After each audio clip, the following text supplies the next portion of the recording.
mainly about himself and sees others as a means to an end. When feeling threatened, he may resort to unethical behavior to destroy his opponent. He does not understand or appreciate freedom and grace. Controlling others involves breaking them down, destroying their self-worth, degrading them psychologically and emotionally, even resorting to social and physical abuse in some instances. In many cases, the controlling person lacks the capacity to enjoy a mature loving relationship, because his thoughts are consumed with self, and he does not know how to love sacrificially for the benefit of others. He does not know how to love graciously, freely, with an open hand, expecting nothing in return. He gives only to get. He may use the word love, but it's only as a means to an end, to serve his own selfish program and not the well-being of the other person. People are seen as objects to be manipulated, not individuals to be loved. These are my observations as I've dealt with controlling people over the years. I have no one person in mind. A controlling person can be male or female, religious or irreligious, old or young, rich or poor, educated or uneducated, and belong to any ethnic group. A controlling person may fit some or all of characteristics below. I've modified the list a few times, and may make corrections in the future. The controlling personality operates primarily from a base of power, not reason. This first point is very important to understand, for what follows is based on it. Often, we don't understand the reasoning behind a controlling person's behavior, when in fact, there is no consistent reason, because reason is not the base of operations, power is. Reason is employed as it benefits him and advances his power. Remember, rational words only work with rational minds, and the controlling personality is not always rational.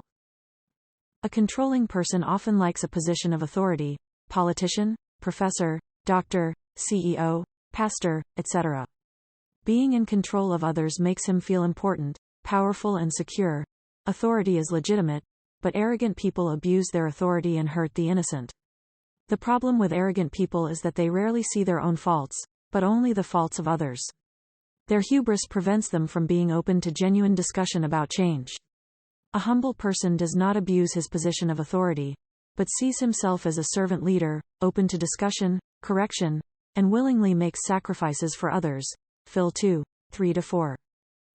A controlling person often will try to destroy your confidence through subtle criticisms that keep you on the defensive, making you feel self-conscious all the time and walking on eggshells.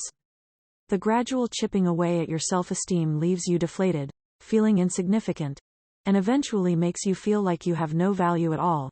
Criticism can be valid, if it is followed with loving correction that builds the other person up. Scripture teaches we are to encourage one another, 1 Th 5:11, 14, Heb 3:13, and build each other up, Rom 14:19. But the controlling person prefers only destructive criticism.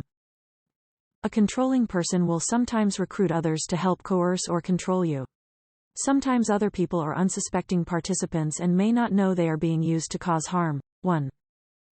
A controlling person will sometimes use your past, or even your weaknesses against you.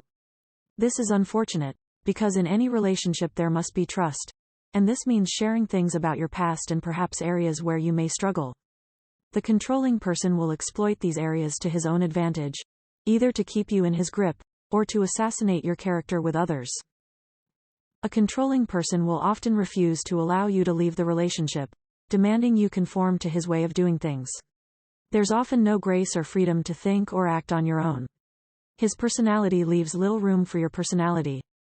If threatened, a controlling person will at times seek to cut off your friends, isolate you, or try to discredit or destroy your reputation in order to keep you under his controlling influence. The general rule is, what he cannot control, he will seek to destroy, psychologically, emotionally, socially, spiritually, and in some cases physically. A controlling person is often concerned with his own appearance and with the appearance of those within his grip. This helps him try to control the perception of others beyond his grasp. It's good to be well dressed, but emphasis should be on loving character more than appearance. A controlling person sometimes wants to associate with important people because this adds to his own image of importance. Relationships are a means to an end, and this should always be kept in mind. Sometimes we will know socially important people, but it's wrong to flaunt our relationship with them for personal gain. A controlling person will rarely admit he is wrong, even when evidence is provided.